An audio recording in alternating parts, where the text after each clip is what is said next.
manquer 100 km pour que les plus motivés parviennent enfin à s'échapper. Ça y est, 10 devant, c'est fait. 10, dont 6 tricolores, parmi eux le champion de France Paul Lapeyra, Romain Grégoire et Guillaume Martin. Intenable, Richard Carapace est là aussi. Malheureusement pour eux, les UAE de Pogačar ont décidé de ne pas laisser filer. 2 minutes d'avance, même pas, on court déjà battu devant. Très forte accélération du peloton à l'approche du col de Néron, première difficulté d'un final explosif. Van Aert goûte le bitume du Cantal. Bien des coureurs se relèvent comme Romain Bardet, le local, qui attend de profiter de son virage. En tête de course, plus que 3 survivants, Carapace, Lascano, Illy.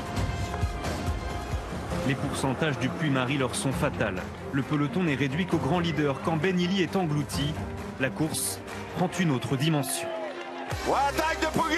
L'attaque de Pogačar à 31 km 600 de l'arrivée. Il est parti. Et Vingegaard n'est pas là. Il a regardé sur le côté, il ne peut pas y aller.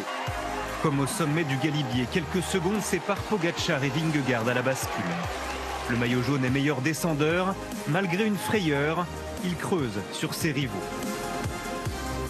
Le tour se joue alors que Romain Bardet est célébré comme il le mérite.